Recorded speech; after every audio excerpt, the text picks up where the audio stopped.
Church After Hours, episode 18. We are back with another great episode for you guys. And before we get started, like we always do every week, we like to do a weekly review of our most recent episode, which was episode 17 that just went by. Great conversation, great topics. What were some of your thoughts and highlights of that last episode we just had? I thought it was a great way to show what we're doing now as far as our spirituality. Man, I thought we really hit on, what we're believing now. Right. We tapped on it, I would say. Right. I thought it was good to talk about spirituality. I thought it was good to talk about, some of our life paths and things that, we have come upon and learned, and the things that we are, kind of rotating with right now. As well, I thought it was some great church parking lot gossip segments. So, I hope the people enjoyed it. I agree wholeheartedly with you there, man. Talking about our spirituality, people started hitting me up. What's the life path number? What is that? I've done that for my family and friends years ago, but people are starting to want to tap back into it. So I thought that was cool. And then, like you said, church parking lot gossip is a hit. Sure. People are loving it. The Geno Jennings segment, Juanita Bynum, like people are really digging it. So hopefully you guys will stick with us and you'll like the new format because we got some really good things coming in the near future. So with that being said, let's jump right into this week's episode. And we have a few segments we want to talk about. And tonight's first segment is the state of the Black church and what that looks like. We just basically coming out of a global pandemic. Yes. And the church took a hit. And the first question I want to ask you, Kurt, and then we can, dialogue on it. What is going on with the church present day? And I like to put it as, BC, before Christ. Now you have PC, which is post-COVID. What does that look like to you when you examine the Black church in this present day post-COVID? What it looks like to me, Brother Insight, is you have to have some type of technology going on in your church. Because I believe the churches that were the ones that survived were the ones that had the best either passive-aggressive pastors, they storerooms were stocked up, yep. Or you had some of the innovative people, yes. Probably some younger people or some technically sound older people that were able to get you online, yep. Able to get you virtual church.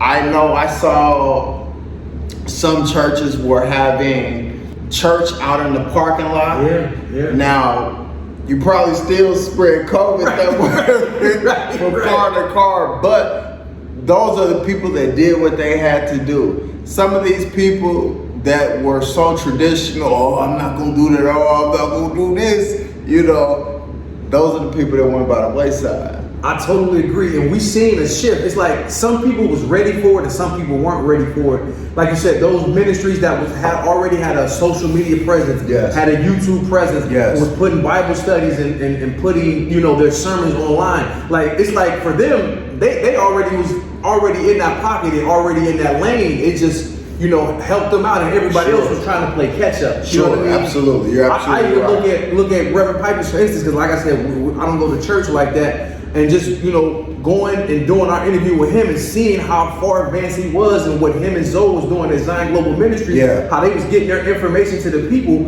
even though my parents in the church wasn't going. It was shut down. So I think being able to get your messaging to your people the best way possible, whether it's through email, YouTube, whatever the social media platforms that you're using was key. And I thought those churches survived because the truth is, if you look at the numbers, survive and thrive. Survive and thrive, correct. Because the truth of the matter is, a lot of churches shut down because of COVID.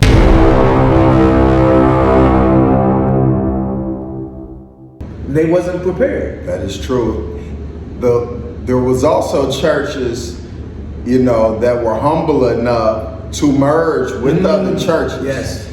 We've heard of this a couple of different times, but it would have to be, pastors, the staff, as well as the members on board for things like this. Yep. But yeah, I totally agree with everything you said. Technology once again, it's the age of Aquarius, so information. You know that information it's out there. You definitely had to have tapped in for that. Yeah. Now moving forward, we've already kind of touched on it, but I want to dig a little bit deeper. What has sustained some of these churches that are still standing? Because we saw some of these churches come on the other side of COVID and they're thriving. What has sustained them, and what do you think has been the reason why they've been able to press forward? You know, this is just my opinion. Anything we say is our opinion. Absolutely. But in my opinion, I believe if you had a pastor that, you know, did his studying and, you know, was in that Bible and in prayer and meditation, then, you know, the Lord should have revealed some things. You know, with the pandemic, a lot of people needed God, spirituality more than ever. Yes. Because marriages were going by the wayside. Yes. You know, a lot of overdoses that I think COVID may have overshadowed were happening, and a lot of people were not able to operate without being able to go out and socialize, and I don't think anything is wrong with that. I'm not saying that those people are, you know, by any way not strong as other people, because I know I need that at times. Yeah. We all need to socialize with people. Absolutely. But I think just the ones that got that message and was ready to match that with scripture or match that with their, you know, inspirational, or just showing people a new way. Yeah. Because it's almost like we've moved into a different dimension, whether you think about those type of things or not. Absolutely. You know, things are happening differently. Absolutely. And when you look at sustainability and how these churches are becoming sustainability and continuing to be moving forward and thriving and advancing, as we're talking about, not only are they tapping into social media, but I think a lot of times the ones that are, you know, really flourishing are tapped into the youth. You know, going back to season 1 when we talked about, my godfather gave us the advice when we moved to Ohio. Don't go to a church without children, because it's a dying vessel. A lot of these churches that had success had young people. They had those young folks on the ground that was motivated, that was getting the message across. I think about a young brother in Columbus where I'm at, Taylor Gray, how he was still out, you know, feeding the community. He was still out, you know, in the parking lot. That's what I'm talking about. Exactly. That's what I'm talking about. That message. Now it might not even been a message, just something that he knew. Exactly. And that's from God, brother. He's in an area called Linden, and he was serving that community on a weekly basis, sometimes multiple times a week, outside of Sundays, just serving the community, you know, going door to door. Who needs some groceries? Who need this? Who need that? So when I look at those that are thriving and sustaining and flourishing, I'm looking at them giving back and basically hitting the streets, kind of like what Christ was doing in the Bible. That's what I was just thinking, brother. There's no way not to think about Christ when you say what you just said. That's the ultimate, you know, he really gets it. He really gets it. And others like him who are younger and are coming from outside of those four walls. Coming from outside of those four walls. So to bring it, you know, full circle, my brother, those people that didn't make it, what were you doing? Were you giving back? Or do you just have a closet full of gay, you know, wide-legged suits, my brother? You know what I mean? Like, hey, the proof is in the pudding. Kudos to that brother, man. Yeah. Pastor Taylor Gray. That's my man. I interviewed him when I was doing my series of interviews during the pandemic, and he was talking about some of the stuff he was doing, and he continued to do that. So salute to him and others like him. The last point we're gonna touch on before we move to y'all new favorite subject topic. Church parking lot gossip. What does the church look like in the near future? We talked about where they at now, post-COVID. What does the church look like in the next 5 to 10 years? I know how I feel about it, but I would like to hear your opinion. That's a great question, brother. I don't know how you feel about it, but all I can think of Sunday service, Kanye, man. When I think of the new church, I think of it as, because one thing that the pandemic did was get people outside. Yes. Maybe not together and gather, but people were walking. Some people, Some people gain weight. Yeah. Some people gain weight. These are the people that didn't get it. But my point is, I see it being more in harmony with nature. That's what I say, because if you really know, for those that know, if you know, like Pusha T says, the earth is what we need to heal us. That's right. So that's how I see it. Being outside, being close to, water sources and people, choirs, singing in unison and raising their voices to the heavens. That's what I see it as, brother. I see that as well, and I see another thing. I'm gonna go back to, you brought it up, I believe it was the episode 16 or 17 when you talked about information age, when we first started mentioning that.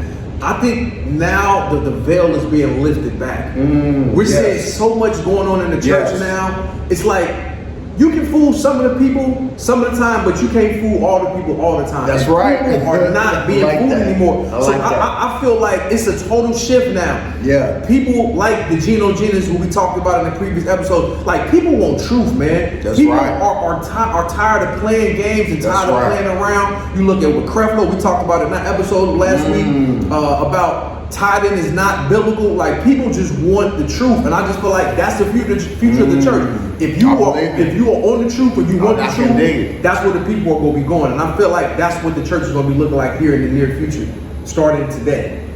I feel your passion, brother. Hey, somebody better pay attention and take that blueprint that Brother Insight you better be picking up what Brother Insight was just putting down. My wife and my sister can tell you, I always say this, I say it jokingly, but sometimes I feel like I'll be serious. Like, I feel like I can be a consultant to some of these churches, man, because I feel like the way they sell Jesus is just horrible, man. Like tapping into youth and just being on the ground level with people and meeting people where they are, that's the basis of their ministry. They don't tap into it. So when you say I speak about it passionately, like I said, growing up in the church, always, working with people in the church, I have a passion for them, even though I don't work there full time. I just feel like it's certain things that they're not connecting with, and they're dropping the ball a lot of times. Oh yeah. But let's get to the new favorite segment, church parking lot gossip.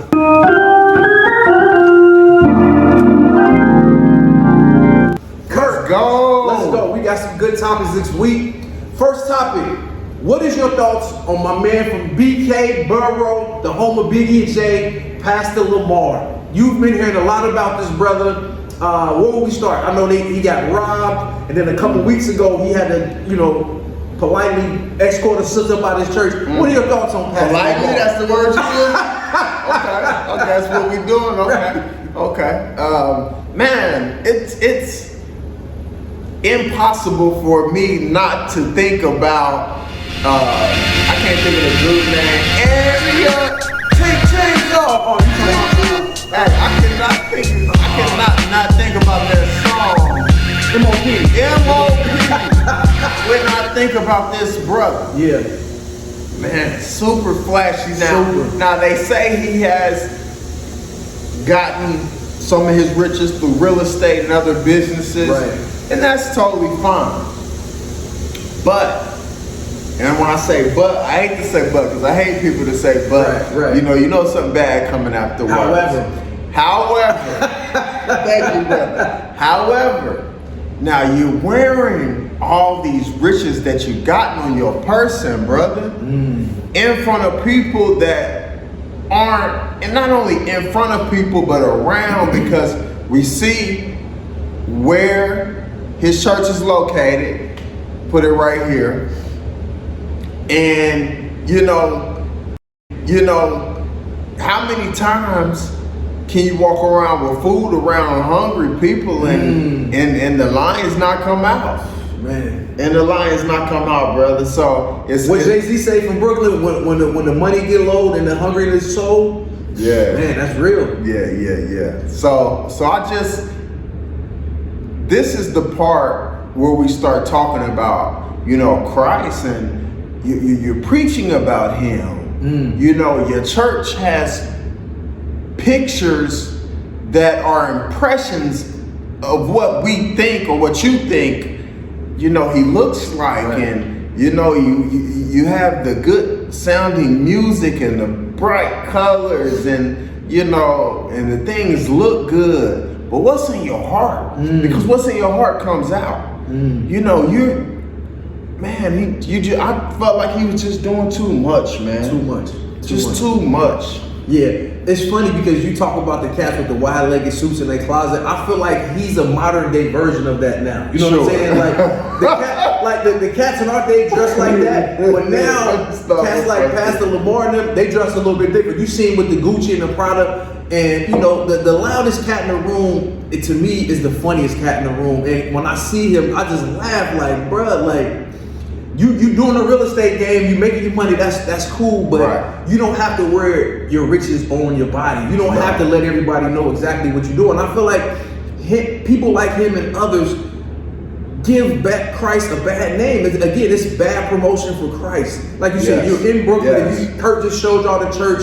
I mean, to be quite honest, it's what they call a storefront church. You know what I'm saying? It absolutely is. Yeah, and he one thing I will give him credit for, he made his presence on social media. So with social media, you don't have to see the edifice or the actual church itself. Absolutely. So you don't know what the brother's doing. So I just like brothers like him and others, man. Tone it down, relax. Remember, it's all about Christ. It's not about you and your worldly gain and things of that nature. And then serve the people. You know what I'm saying? Be like Christ, man. I always tell people, no matter what the religion is, if most people follow their leaders, the world will be a much better place. You know what I'm saying? And people like him and others don't do that. They're a poor representation. So hopefully that brother will get some humility. Like Dick Gregory said, humble yourself, brother. And we can see him hopefully make a change, because I don't give up on anybody. Well, on the second part of what you said, exiting the lady out of the church. Oh, yeah. It seems like him getting robbed did not humble him. It seems like it did not humble him. I don't know if that was another stunt from this brother. Right. But I don't know why, you know, you had to put your hands on a woman like that. That don't make no sense. Right. That don't make no sense. And furthermore, why was she so upset? Right. We'll never know that part, right? And I'm glad you mentioned the robbing thing, because when I first saw him, I'm like, oh, this is like a skit. This is a sketch. Like, nobody robbed this dude. And I don't know if it came out to be that it was true or not, but when he pushed the sister out of the church, me personally looking at that video, she was simply trolling him, and he's like kind of fell for the bait. You know what I mean? So, like I said, man, hopefully that brother get himself together, man, and stop being a bad representation of Christianity in Christ. What we got up, my bad? What we got up next, brother? Man, this is one that I brought to you, and it was near and dear to my heart, because I love this brother. He was once, could have been the first Barack Obama, the first black president a lot of people's talking about, and that's former mayor of Detroit. They call him the hip hop mayor, Kwame Kilpatrick. Whoa! I want to talk about him because we know this brother was given 28 years in prison and ended up doing 7. Trump ended up pardoning brother, which I was happy about that, because he has young children. He's a little bit older than myself. You was happy about something Trump did? Yeah. Oh, that black man coming home to his wife and his children. Absolutely. I was happy about that. As well as a lot of others did. Exactly. As well as a lot of others did. And we're not gonna get political, but For sure. But I do want to say this pardoning of these federal marijuana crimes that Biden is doing, but I think that might be a smokescreen. Oh man, we can definitely get into that at another time. All right. But Kwame, got out in 7 years because he got pardoned. And what happens to most brothers and sisters when they go to prison, they find religion, they find God. Absolutely. And this brother now is preaching the gospel, and I follow him on social media. Okay. And I feel like he's sincere. But one thing that is really annoying me, I want to get with you about this and get your opinion. Okay. Church people is killing him. Oh, he a sham. He a scam. He ain't no real pastor. He ain't no real preacher. He went to jail for stealing and embezzling money from the people of Detroit. And I'm just thinking to myself, like, do y'all not read the Bible? Do y'all not know that Paul was once Saul and he was killing Christians? You know what I'm saying? Like, this brother went and paid his debt to society. He righted his wrongs, but yet y'all said he's still a fake and a sham. Why does church people never give people the second and third and fourth chances that God gives them? Man, that's an excellent question, and I'm not even gonna say. And it's not all church people, but some of the people that are treating Brother Kilpatrick. Because I don't want nobody to say I think I'm speaking in absolutes, but I'm sorry. Yes. Brother, I don't have the answer for that. That's something that I do not know. But I know it's something that helped turn me away from church. Yeah. I can't really answer why they do that. It's people that think they got their own parking spots, their own seats in the pew. Till you move down when they come, you in my seat. And I just can't explain it, man. But I totally agree with you that when you're in bondage, these are the times that you do reflect on life and find God. Right. And if you listen to the brother's message, man, I love it, man. He's got his wife, he's got his sons. He's upbeat. It's like he never even went to prison, and he's being in what they call an ambassador for Christ. And I'm thinking like, y'all supposed to be applauding that, but y'all just straight ridiculing this brother, and he can't do nothing right in y'all eyes. And it's on social media. I'm on YouTube, and I'm just like, these comments is ridiculous the way they treat this brother, man. So. Kwame Kilpatrick, Minister Kwame Kilpatrick, if you see this, man, we riding with you, man, and keep preaching the word, man. And those that's rocking with you, keep rocking with you. Hopefully, this too shall pass, as they say in the church. Sure. Well, we in the home stretch, man. We got 2 quick segments left, and we gonna get out of y'all hair, man. We got a Sinners and Saints story, mixed with a holy hustle story told by our brother. So I'm gonna yield the floor, man. What you got for us this week? I appreciate it, man.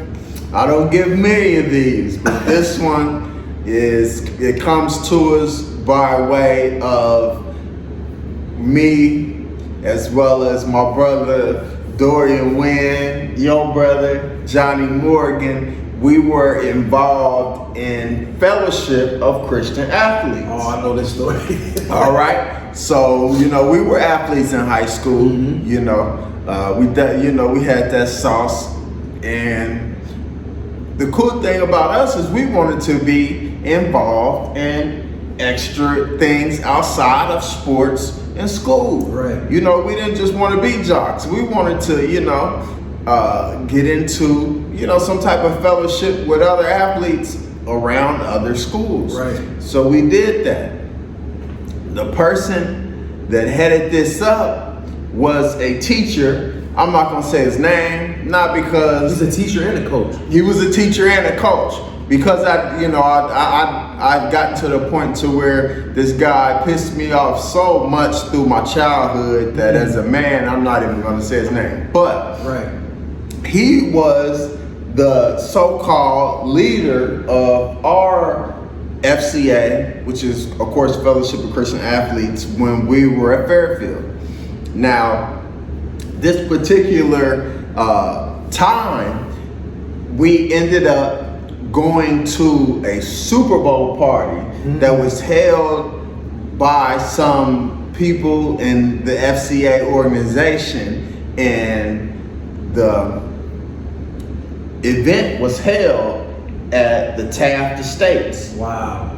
And when you say wow, man, these people had a guest house that was as big as most of our houses. Right. They had their own airport, brother. Wow. They flew in Danny Warfel and Danny Cornell, which was Florida State University and University of Florida Gators. Yes, they're both quarterbacks. Another lineman from one of the schools, and it was held in their theater room. I'm talking about a huge house. They let us go through the house, man. And I remember one thing your father said. He said, "Man, somebody with some money don't mind you going all the way through their house, because you can't walk out the front door with anything of value for them." Right. You know what I mean? So shout out to your pops. And this was definitely the case here. Right. Because these people, were loaded is an understatement. Right. So we go over, and I believe my mother made the connection. Okay. For this F.C.A event. Gotcha. We went through and we got in touch with these people, because we did it going to a church that was out in like Westchester, Okay. and we got to know, you know, some of these people, and we were invited. Well, we tell our F.C.A. so-called leader, and he goes over with us, you know. And you know, my history with white guys is, you know, when they get in the room, oh, you know so-and-so, oh, you know so-and-so, and none of that. Right. With our F.C.A. leader. He didn't know the people that these people know. Right. He was from a different part of town. Absolutely. As they say. Total different part. Yeah. So one thing that stuck out to me, and the reason I bring that part up is because these guys, you know, told us like, hey, we don't want to, you know, ruffle any feathers or you know, start any trouble over at Fairfield. And this was after we left. You know, they communicated it through my mom. And he just said, you know, we looked in our database, and this guy that you guys say that is your F.C.A. leader is not in there. And I didn't realize that and I don't think this goofy did either. Right. We didn't realize that they actually had, you know, a database and had, you know, a basic Had a leadership and a whole structure set up. Yeah, they had a structure set up. And this guy is just, you know, flying by the seat of his pants. I never heard this before, but I'm not surprised. Yes, he was a straight goofy. He was so goofy that he was one of the, you know, guys that would, you know, white guys that would pat you on your back and say, hey, bro, and right. You know, it taught me a life lesson.